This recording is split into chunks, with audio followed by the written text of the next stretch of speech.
The fertilizer world is anything but predictable. Today, we break down Ukraine's weekend drone strike and what this means for the fertilizer market. We'll look at India's looming urea tender deadline, New Orleans barge prices on a roller coaster, and the potash purchases shaking up supplies. I'm Johanna Bota, and with us today is StoneX Vice President of Fertilizer, Josh Linville. Nice to have you back, Josh. Let's start with some big developments from the weekend. Ukraine has just pulled off a very successful drone strike on a major Russian nitrogen production plant. What are the broader implications of this attack? This is massive on a couple different fronts. Number one, I want to make sure that we're upfront. We don't have a lot of details. We know that the strike was successful, but to what extent, we don't know that yet. The facility is currently offline with no sort of timeline that's been announced as far as when it will restart, when it will not restart, things like that. And that makes sense. A lot of people are like, oh, this is ridiculous. It must be terrible if they don't know. Well, think about it. These nitrogen facilities they're dealing with high temperatures, high pressures. They are very dangerous systems. They have to be maintained and controlled as best to their ability. When you have an attack go off like this, you don't know what all has been affected. So you have to have teams of people going through that facility, figuring out, has this part been hit? Has that part been hit? Has something been shaken loose? Because it isn't just this thing will break down if we try and fire it up and there's something wrong. It has the potential for hurting people. So they're going to make sure that everything is correct, everything is repaired before they try and restart it. But in terms of the fundamental S&D of the world, this is a major plant. It was about 10% of Russia's urea output on an annual basis. Even more important, and this is something that has not only ag, but probably a little bit more military discussions, ammonium nitrate. We know that that's a material that can be used in explosives, and that represents almost 40% of Russia's production capability. So on the surface, for fundamental reasons, it's a very important thing. But then think about it from the rest of the world. Now the rest of the fertilizer world is sitting there looking at that and saying, if they were successful in this attack, who's to say they don't go after this one or this one or this one? Now all of a sudden it has the market starting to think, should we add more wartime premiums into this marketplace? We've not seen it yet, but it's something we're watching very, very closely. Now, I'm not sure if I read this somewhere, but is this the same material that was used, well, not that was used actually, that went off in Beirut, which flattened the whole city? Yes, if I remember correctly, it's been a number of years, but that was about 2,500 tons of ammonium nitrate that was sitting in that facility that caused that horrible explosion. And this was also the same material that is used in the Oklahoma City bombings. This is also the one that was in the explosion at a Texas retail facility a number of years ago.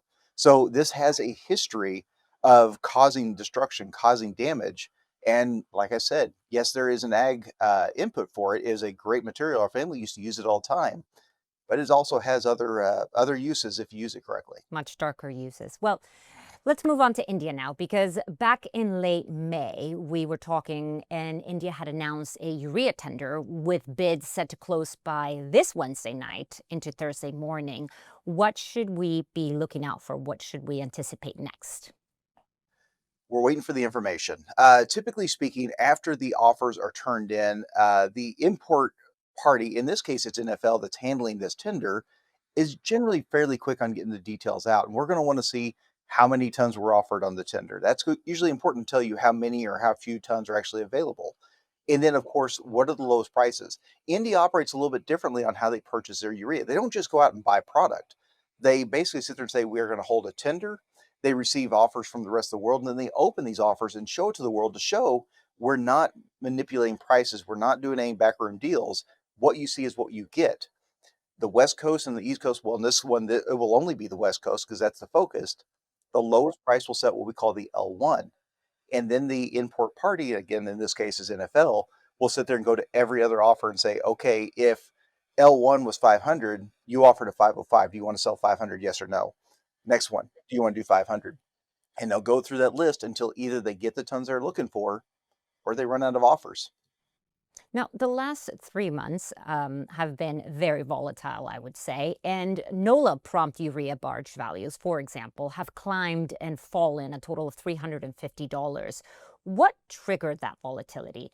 And is a swing of this magnitude normal for spring to summer, or does it signal an unusual supply-demand shock? To a certain extent, it's normal. As we look back at the spring season, it is a very normal thing. The US market, the North American market, had an early and wide open spring season.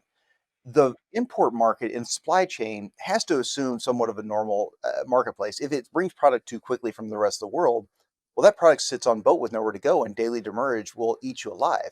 If you arrive too late, you miss the season. So this season was early. We ran hard, and all these prompt front end ship barges started to get bid higher and higher and higher. However, the problem is once that's done, there's not extra demand there to take care of all that extra supply sitting around. Now we have stuff that's arriving with nowhere really to go, and now these prices have fallen. To your point, $350 over the course since March 21, I think it was. Yeah. So I actually want to bring it back to India because they've also just secured a substantial potash volumes from Belarus and Russia at much higher than expected values. Why did they do that? And where do you see prices going next? Yeah, we were shocked when you look at the prices they secured on these two contracts from this last week or so. It's about $75 a ton higher than last summer. That was a big shock to us, myself and my team. We expected to see that price in line, maybe slightly higher than last year, because we continue to see potash supplies globally being fairly solid. We're continuing to see Belarus and Russian exports above pre-invasion levels. We know that Laos investments by China is building their production rates. We've got more production coming online in Russia and in Canada. We saw a market that was fairly well supplied, and so that should have worked to the favor of the buyer. That wasn't the case.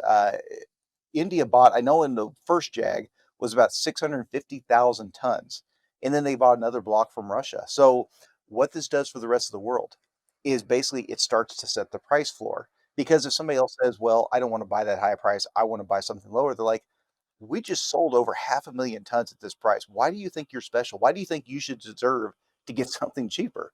So it doesn't mean the market cannot fall, but it certainly makes a strong, strong case for why they should hold. Something to look out for. Thank you, Josh. Always good to have you on. And thank you for watching. For more financial content like this, please like and subscribe to our channel.